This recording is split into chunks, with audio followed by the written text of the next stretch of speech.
जय हनुमान. नमस्कार मित्रांनो, आज आपण आपल्या बहिरगावातील नुकत्याच काम झालेल्या श्री हनुमान मंदिरातील मूर्तीचे दर्शन घेणार आहोत.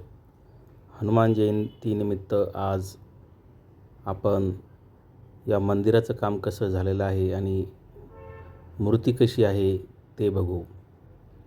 आपल्या बहिरगावच्या प्रवेशद्वारावरच हे अतिशय जुनं मंदिर. आता या मंदिराचे काम झाल्यानंतर अतिशय प्रशस्त असे हे मंदिर दिसू लागलेले आहे. पूर्वी या ठिकाणी हनुमंतरायाची जुनी मूर्ती होती. आता ही नवीन मूर्ती इथे बसवण्यात आलेली आहे.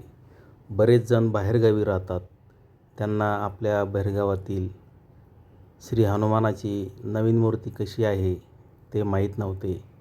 खास त्यांच्यासाठी हा व्हिडिओ आहे.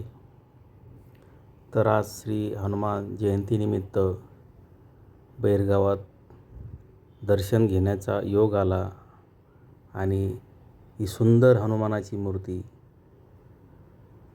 तुमच्यासमोर तुमच्या दर्शनासाठी आणण्याचे भाग्य मिळाले.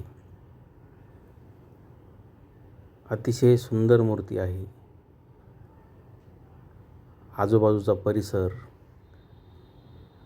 आपल्या बहिरगावचा आजूबाजूचा अतिशय सुंदर परिसर तुम्हाला इथे दिसून येईल. इथे आहे प्रवेशद्वार आपल्या गावाचं. बाजूला ग्रामपंचायत, कैलासवासी रामरावांना बहिरगावकर यांचा पुतळा. इथे मध्ये जाण्यासाठी गांधी उद्यान आहे. असा हा संपूर्ण परिसर. सभामंडप तुम्ही बघू शकता. याच ठिकाणी राम मंदिरसुद्धा आहे. बाजूला श्री वाल्मिक ऋषींचं मंदिर आहे, श्री सावता मंदिर आहे, श्री संत तुकाराम महाराज मंदिर आणि श्री गणेश मंदिर. आता श्री जगनाडे महाराज यांचं मंदिरही इथे होत आहे. तर अशा या मंदिर परिसरातच अनेक छोटे मोठे मंदिरंसुद्धा आहेत. तर अतिशय सुंदर हे मंदिर, भव्य मंदिर झालेलं आहे.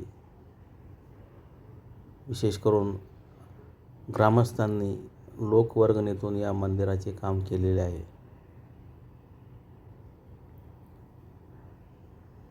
आपल्या बहिरगाव पेजच्या माध्यमातून मी नेहमी गावातील काही वेगळे व्हिडिओ देण्याचा प्रयत्न करत असतो. तर आज मी इथे होतो आणि इथला आपल्या हनुमान जयंतीनिमित्त व्हिडिओ बनवला. धन्यवाद.